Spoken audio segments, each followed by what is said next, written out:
वजीर दाखिला राना सनाउल्लाह ने प्रिंसिपल सेक्रेटरी आजम खान के बयान को फर्दे जुर्म करार दे दिया।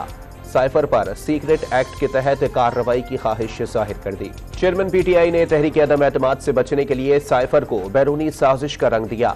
मना करने के बावजूद सीक्रेट मरासला अवाम में जाती मफाद के लिए लहराया। साबिक वजीर आजम के प्रिंसिपल सेक्रेटरी आजम खान ने भांडा फोड़ दिया। वफाकी वजीर शहरी रहमान ने आजम खान के साइफर से मुतालिक बयान को चेयरमैन पीटीआई के खिलाफ चार्जशीट करार दे दिया।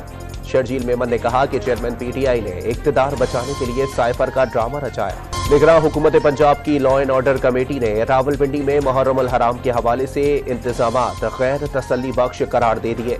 कमिश्नर रावलपिंडी लियाकत चट्ठा और आरपीओ खुर्रम अली को ओहदों से हटाने की सिफारिश। मुस्लिम लीग नून की इंतखाबी मुहिम वजीर आजम नवाज शरीफ के स्लोगन के साथ चलाई जाएगी। इसी नारे के तहत नए पार्टी तराने भी तैयार करवाए जाएंगे। कोरंगी जबान टाउन के बर्फ खाने में अमोनिया गैस फैलने से मुत्तादिद अफराद मुतासिर हो गए।